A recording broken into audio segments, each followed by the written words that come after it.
Përshëndetje, mirë se erdhët të notarot Albania me mua Rean. Ky do të jetë parashikimi për shenjën e ujorit me energjinë e vitit 2026. Për të gjithë ata persona që janë për herë të parë, unë do t'i lutesha të më ndiqni këtu në TikTok. Ju ftoj t'i bëni like kësaj video në mënyrë që t'ju dalin edhe parashikimet e radhës. Komentoni, bëni save të dëgjoni në mënyrë të vazhdueshme, sepse është energjia e vitit 2026 pra për vetë ju të shenjës së ujorit, dhe shpërndajni teknimin juaj shenjës së ujorit se mund ta ndihmoni vërtet shumë me këtë parashikim. Pa humbur kohë, le të nisim. I dashur i shenjës së ujorit, mirë se erdhe këtu notarot Albania me mua Rean.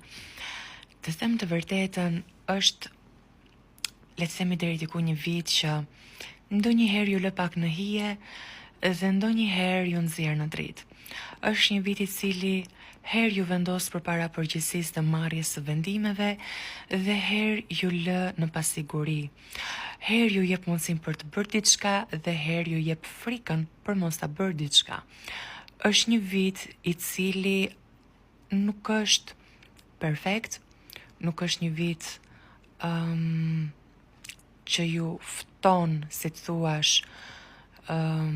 për të bërë gjëra të mëdha. Është një vit i cili kërkohet të kontrollohet balansi dhe siguria dhe të ndjerit të sigurt.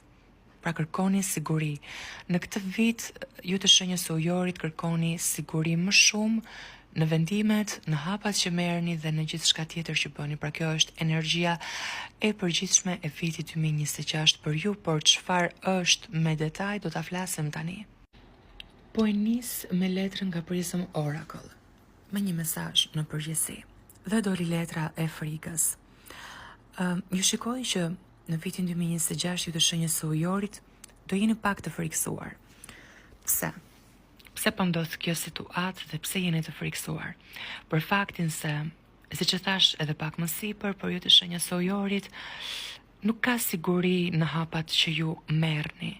Pra nuk është një vit suksesi, si thuash. Është një vit që po punojmë, po marrim vendime, po hajrin do t'ja shikojmë këtyre gjërave pak nga pak, një herë po, një herë jo, apo kur t'jetë shkruajtur, si thuash.